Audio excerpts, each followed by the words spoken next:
Right, Captain Cook's third voyage. I'll start with a brief overview of the voyage and then we'll get into the deadly encounter with the Hawaiians. So, again, we're home for 12 months, just like between the second and third, and the first and second circumnavigations, very short breaks. How did he get 6 kids? Anyway, he's made captain in 1775 on the completion of his second voyage. He is made captain at age 46, which is a little old. He'd only made lieutenant at 39 before the second voyage, which is very late. Most people make lieutenant from midshipman in their 20s. But, you know, he's making these great voyages. So finally makes captain at 46. 2 ships again, HMS Resolution, which he had taken on his second voyage, and accompanied by HMS Discovery. The job of this voyage is to do some mapping in the North Pacific, which hasn't had a lot. Most people have done the Central Pacific and South Pacific, where they found all the islands. The Russians have done some mapping up in that area, and some others. So he's going to map the North Pacific and then attempt to find the Northeast Passage. If you remember, I think I'd mentioned that the British were trying to find passages, actually trying to find the Northwest Passage going northeast. Anyway, they've been trying to find passages, right? The Northeast Passage going over Russia, or the Northwest Passage going north of Canada, and they'd always failed, always found ice. So he's going to go up past Alaska and try and take a northeast route. That's why I got confused. And try and find the back door entrance to the Northwest Passage, go across Canada that way. There are some famous or future famous people who are officers on this voyage. William Bligh. If you've heard of the mutiny on the Bounty, there's been books and movies made on this famous mutiny. Bligh will be the captain who's mutinied against in the future. George Vancouver, one of his lieutenants, he will later be a captain and he will do more mapping and exploration in the North Pacific. And of course, Vancouver Island and Vancouver are named after him. And then another very high-ranking and competent officer, John Gore, Gore, who's actually an American. And he had done a previous Pacific voyage with Wallace. So has experience and competence. And speaking of Americans, this voyage takes place in 1776 to 1780, the American Revolution.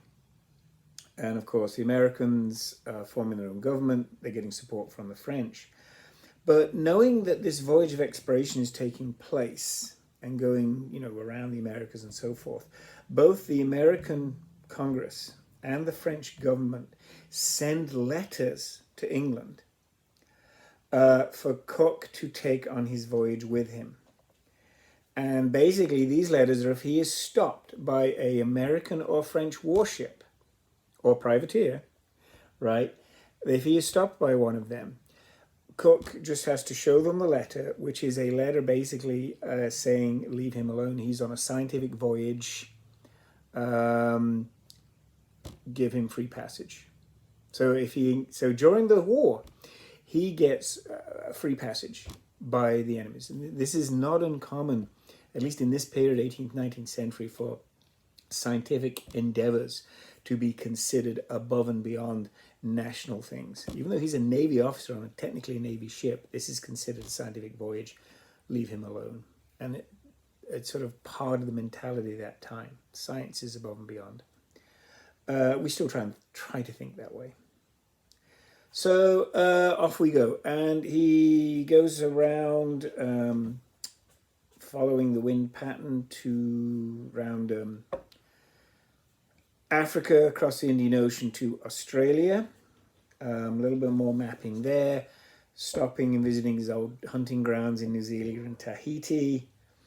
And then starts working his way up towards the North Pacific. And on his way up, he is the first European to find Hawaii. No one's found it. It's way up there. If you remember the map of Polynesia, the triangle, right? You got Hawaii and New Zealand and Easter Island.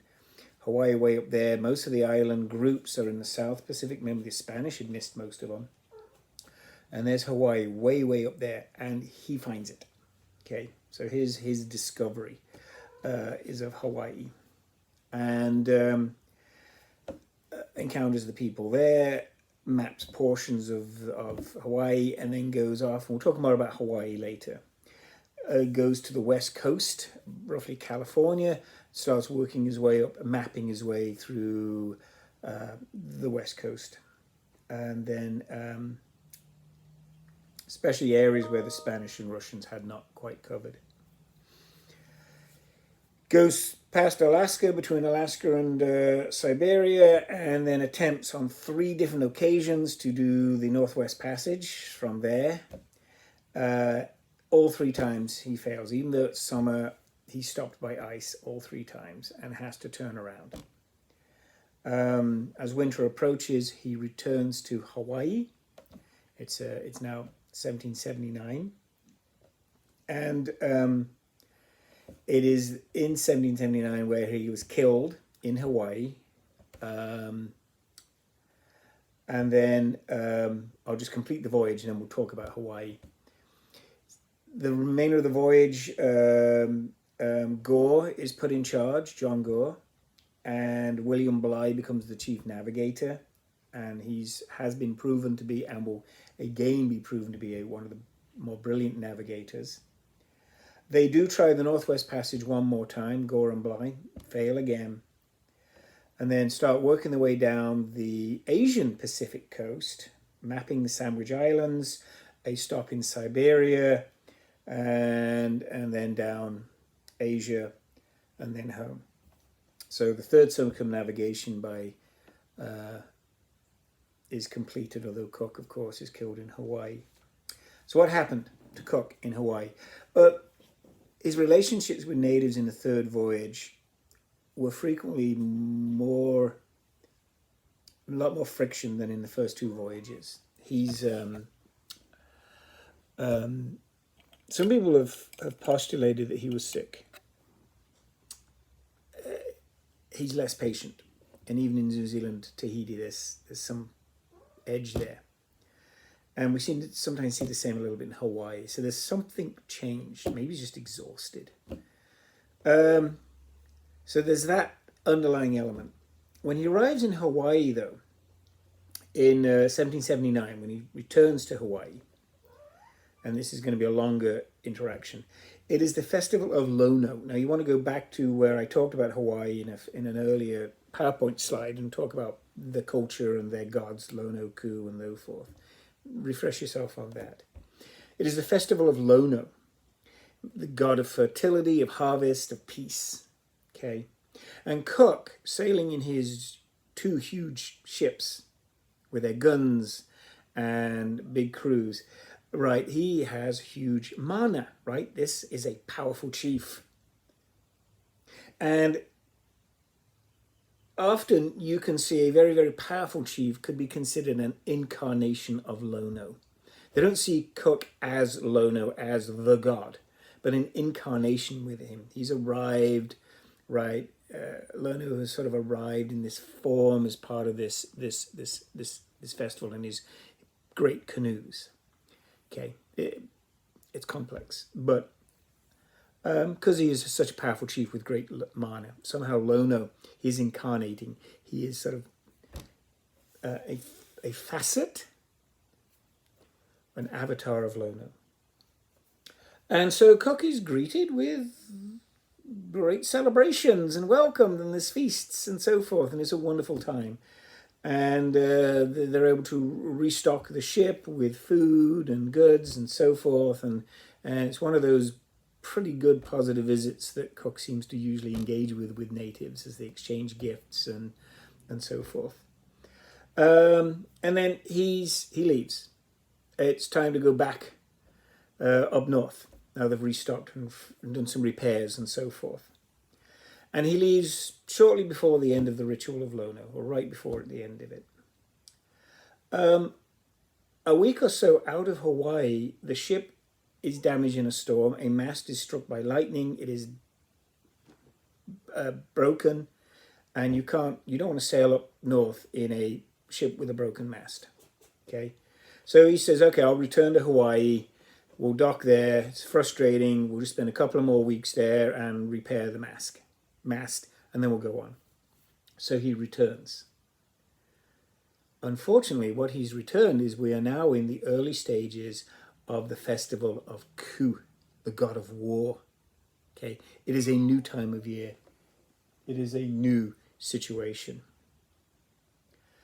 He is treated with hostility. Here's Cook thinking, oh, they're going to greet me as this Lono, and it's going to be all wonderful, and hello, I'm back. And they're like, who the hell, what are you doing? Why are you doing this Lono thing? The time of Lono is gone. It is the time of Ku. Go away. Okay? You're off schedule. This is the time of war. Okay? This is the time of war. So he's trying to fix the mast, but the Hawaiians are no longer welcoming, right? This is the time where we have disputes, where any dispute we have, or we seek mana by killing a powerful enemy. So there are fights between the sailors and the Hawaiians. Arguments, theft, vandalism. It's ugly.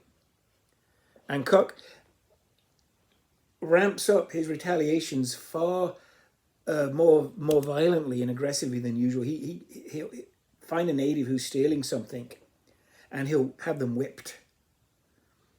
Or if they steal something, he'll take hostages until they bring it back. He's far less patient than previous, and he's frustrated with what the heck's going on.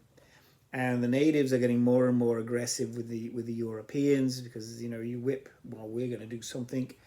And they steal the largest boat called a cutter, the largest boat that they used to get between the ships and shore. Really big. It actually has a mast and sail itself, a little sailboat. It's stolen. Captured. You get mana from taking something powerful like that. So what Cook does is he takes Marines ashore with him. He has a small unit of Marines. And he is really ticked off. I'm fed up. I'm going to capture the chief of this village. I'm going to take him, grab him, drag him right out of my ship, and hold him hostage until they return my cutter. I'm done with this, okay? As he approaches the village, they see that he's approaching the chief's house, and the Polynesians gather together, arm themselves to protect their chief, right? Remember, touching him is taboo. If you kill him, even in the time of Ku, right, you're going to get huge mana from him. So they're going to protect their chief, and they're going to maybe even kill Cook and get mana from him. It's a time of war. So they gather for war. And Cook and his small detachment of Marines are driven away from the village. There's a sudden, back to the shoreline. They're trying to scramble to get on their rowboats to get to the ship. Some of the Marines are able to get on the boats. 4 Marines are killed on the beach. And Cook... typical of his leadership, he's the last one off. He's making sure his Marines get on the rowboats, and he's seen there, and he's surrounded by a crowd of natives, and they're sort of threatening him and so forth. And he realizes he's not going to make it. It seems, because he sort of basically turns his back on the natives and sort of looks at his people. And at some point, one of the natives is brave enough to go after this great chief, and he's hit, and other people hit him, and he's killed. And they fire cannon at the natives and drive them back, but Cook is gone. They've taken the body with him. And while the Europeans are on the ships, what do we do?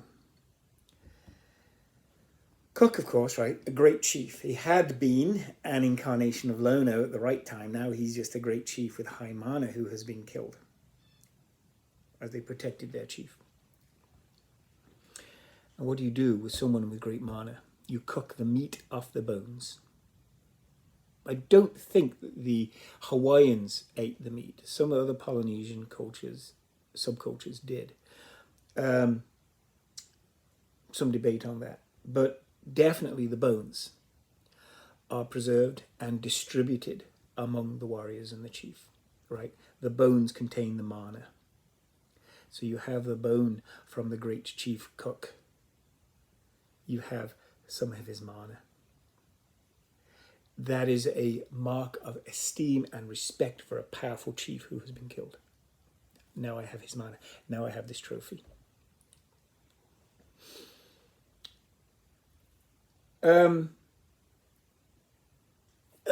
The Europeans under Gore and Bligh, there's a debate. Do we get everybody we've got with guns, with muskets, and support them with cannon and go obliterate the village for revenge? You know, there are shots fired. They do sort of try and... but eventually they realize we don't want to get in a huge war. And they send people in to negotiate. We just want the body back of our Captain Cook. Please send the body. All they get back is partially cooked, because you cook the meat off the bones, hand and a piece of thigh. That's all they get back to take back home, which makes them very angry. These people have, eaten and saved his bones. They've desecrated him, right? So they're really angry, and they sail off. And this is the thing, right? Cultures are not on the same frame. Cook not understanding the difference in how do you interact with these people in the time of Lono versus the time of Ku. They're not understanding that Cook doesn't understand. When you cook the flesh off a body and eat it or not eat it and save the bones, right? That's a mark of respect, not a mark of desecration. Classic example of cultures on completely different frames and completely differently misunderstanding one another. That was a cat. Okay. Speaking about never being on the same frame, cats see the world very differently than we do. We think we're in charge. They are. So a remarkable sort of example of cultural conflict which was mishandled by everybody, and resulting in death and violence. So it's an interesting death, but it's an interesting vision on the European world viewpoint and the Polynesian. Now sometimes they can work, sometimes not.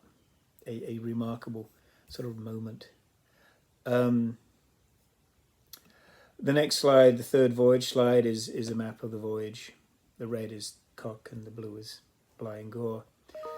And then the final slide are various depictions of the death of Cook. And some of them are trying to be relatively accurate. Some of them show a bunch of half-naked savages being brutal. It's all heroic about Cook, the heroic death, typical 18th, 19th century sort of view. But the views of the natives, often this sort of sea of savages, and some of them is romanticized too in some of the paintings. The whole cultural history of Cook and of Polynesians. The very, very final slide is all three voyages put together. It's a lot. So use the journal to look at some of these interactions. I'm actually going to add a video, I think, if I can find it on YouTube, of New Zealand Maori doing the haka, right? Which is a sort of war dance. And if you're a European in the 18th century and you arrive in New Zealand and you see a group of these warriors doing this fierce war dance, Are they about to attack you? Are they just trying to intimidate you? Are they trying to see how brave you are? Right? Are you expected to do a haka back, or expected to be ready for battle? How do you deal with something like that when you perhaps can't even communicate? And what are they doing? Okay, so I'll add that too, and you think about that. How do you interact? If Europeans coming ashore and you're a New Zealander and they've got muskets, and they obviously look like some of them are soldiers or warriors, are they coming to invade you? Are they coming to raid? Or are they just taking precautions? If you're Maori, or what are these people? Are they a threat or not? And so I'll have that video of the hakus, the fierce war dance. By the way, the New Zealand international rugby team do a haka before every rugby games. That's impressive. So that's Cook. I'm going to throw in a video sometime, probably beginning of next week, on Japan, which will take us from Pacific to globalization, and then I'll do we'll finish the semester with the globalization stuff. Thank you for putting up with these 2 long videos, but this is very fascinating to me.